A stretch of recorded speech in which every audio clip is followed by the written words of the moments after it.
ഇസ്ലാമിക ഭീകര സംഘടനകളെ പ്രതിരോധിക്കാൻ ലോകരാഷ്ട്രങ്ങൾ ഒന്നിക്കണമെന്ന് ദമാസ്കസിലെ ദേവാലയത്തിൽ നടന്ന ചാവേർ ആക്രമണത്തെ തുടർന്ന് പുറത്തിറക്കിയ പ്രസ്താവനയിൽ KCBC ജാഗ്രതാ കമ്മീഷൻ ആവശ്യപ്പെട്ടു.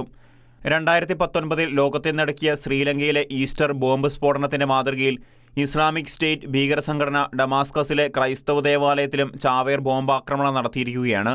റിപ്പോർട്ടുകൾ പ്രകാരം സ്ത്രീകളും കുട്ടികളും ഉൾപ്പെടെ 20-ൽ പരം പേർ ആക്രമണത്തിൽ കൊല്ലപ്പെടുകയും ഒട്ടേറെ പേർക്ക് ഗുരുതരമായി പരിക്കേൽക്കുകയും ചെയ്തു.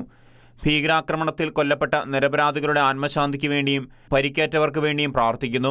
ക്രൈസ്തവർക്കെതിരെ കിരാതമായ അക്രമങ്ങൾ അഴിച്ചുവിടുകയും കൂട്ടക്കുരുതികൾ നടത്തുകയും ചെയ്യുന്ന ഭീകര സംഘടനകളുടെ സാന്നിധ്യവും സ്വാധീനവും വിവിധ ലോകരാജ്യങ്ങളിൽ വർദ്ധിച്ചുകൊണ്ടിരിക്കുകയാണ്.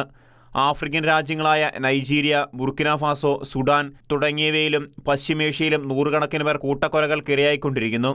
ഈ രാജ്യങ്ങളിൽ അവശേഷിക്കുന്ന ക്രൈസ്തവരെയും തങ്ങളുടെ പ്രത്യയശാസ്ത്രത്തെ പിന്തുണയ്ക്കാത്തവരെയും നിർമ്മാർജ്ജനം എന്ന ലക്ഷ്യമാണ് ഭീകരപ്രസ്ഥാനങ്ങൾ നടപ്പാക്കിക്കൊണ്ടിരിക്കുന്നത്. ചാവേറുകളായും ആയുധമേന്തിയും ഇരുട്ടിന് മറവിൽ വന്ന് രക്തപ്പുഴയൊഴുക്കുന്ന ലോകസമാധാനത്തിന് ഏറ്റവും വലിയ വെല്ലുവിളിയായി തുടരുന്ന ഭീകരപ്രസ്ഥാനങ്ങളെ ലോകരാഷ്ട്രങ്ങൾ ഒറ്റക്കെട്ടായി നേരിടേണ്ടതുണ്ട്. രാഷ്ട്രീയ സ്വാധീനമോ ആൾബലമോ ഇല്ലാത്ത നിരപരാധികളാണ് ഇത്തരത്തിൽ കൊല്ലപ്പെടുന്നത്.